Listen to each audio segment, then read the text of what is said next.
Hey everyone, today I'm going to show you how to use a VPN in Mozilla Firefox with a simple step-by-step guide.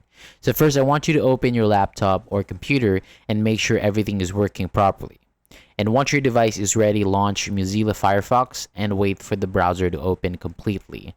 Next, go to the upper right corner of Firefox and click the three-line menu button. And when the menu appears, select Extension and Themes. So this will take you to the Add-ons Manager where you can find and manage browser extensions. And from the Add-ons Manager, open the Extensions section, then click Find More Add-ons to visit the official Firefox add-on store.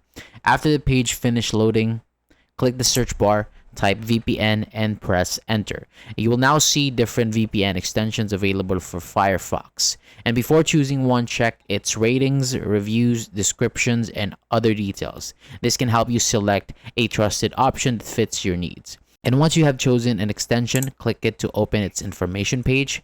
After that, select Add to Firefox, and then a permission window will appear and show what the extension can access.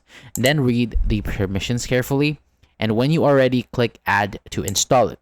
So wait for the Firefox to finish the installation, and when it is finished, you should see a confirmation message. And then to open the VPN, click the puzzle-shaped extensions icon on the toolbar, and then select the VPN extension that you installed. And when the VPN window opens, click the Start VPN or Connect button, and then you may be asked to choose a server location and then select a country from the available list. And when using a free version, choose a location that does not require premium access. And once the VPN is connected, you can continue browsing through Mozilla Firefox with the VPN service turned on. So thank you so much for watching. That is all for today. For more videos like this, hit the subscribe button below and I'll see you on the next video.